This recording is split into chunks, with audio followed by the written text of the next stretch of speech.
Voici plusieurs trimestres que la croissance européenne patine. Alors qu'elle s'était placée sur une orbite de 3% en rythme annuel de la mi-2016 à la fin 2017, elle a décroché depuis et parvient à peine à se maintenir sur la crête de 1% depuis un an, ce que confirment les chiffres du second trimestre 2019. Le ralentissement de 2018 était d'abord imputable à l'accélération de l'inflation et notamment des prix du pétrole dans un contexte d'inertie relative des salaires. Cette prise en étau de la consommation avait vocation à demeurer passagère, et ce fut le cas. Le rythme de l'inflation est retombé à 1%, redonnant potentiellement du souffle au pouvoir d'achat des ménages. Force est de constater pourtant que la levée de ce frein n'a pas suffi à impulser un nouvel élan à la croissance européenne. Et ce, alors même que la croissance de l'emploi européen a fait preuve d'une assez forte résistance sur l'ensemble de la zone, tout comme l'effort d'investissement des entreprises. Les conditions monétaires sont également extrêmement favorables. Les taux d'intérêt sont à des niveaux historiquement bas, l'euro voisine les 1,10 $, renouant avec les points bas de 2015-2016, et les politiques budgétaires sont globalement neutres sur la croissance. Les freins exogènes habituels à la croissance, qu'ils soient d'ordre monétaire, budgétaire ou énergétique, ne sauraient donc expliquer la panne européenne. L'affaissement du moteur des exportations apparaît dès lors comme l'explication la plus convaincante de l'atonie européenne. Il a le mérite d'expliquer à la fois le ralentissement global de la zone euro, la dégradation prononcée de la situation des industries exportatrices et l'hétérogénéité des situations sur l'espace européen.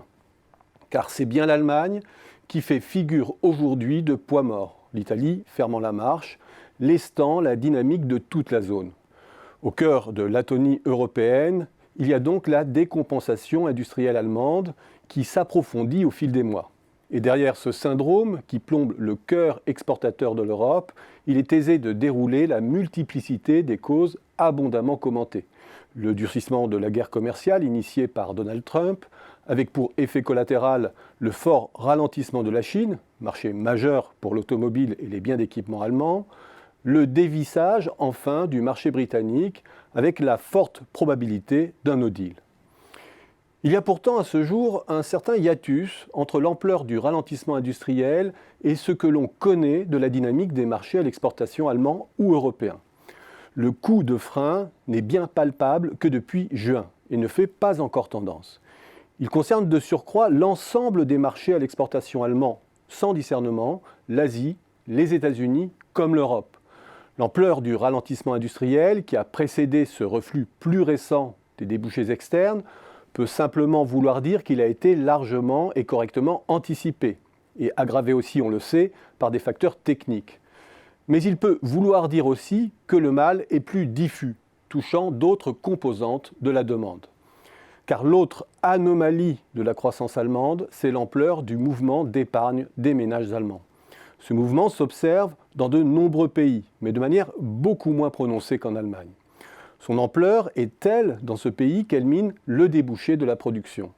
Ni les incertitudes géopolitiques, ni les comportements de précaution, alors que le chômage est au plus bas, ne peuvent expliquer un tel mouvement. La forte poussée des prix de l'immobilier et le très faible rendement de l'épargne peuvent en revanche justifier que les ménages modifient leur comportement d'encaisse. Les flux d'intérêts ne nourrissant plus l'épargne, l'accès à la pierre mobilisant davantage d'apports, les ménages tendent à épargner une part plus importante de leurs revenus pour préparer l'avenir et maintenir la valeur réelle de leur patrimoine. Si tel est le cas, la seule façon pour l'Europe de sortir de l'ornière, c'est que les États mobilisent cette épargne pour la réinjecter dans le circuit économique. Une hérésie pour l'Allemagne, autrement dit, une nouvelle perspective de pilotage macroéconomique désastreux pour la zone euro.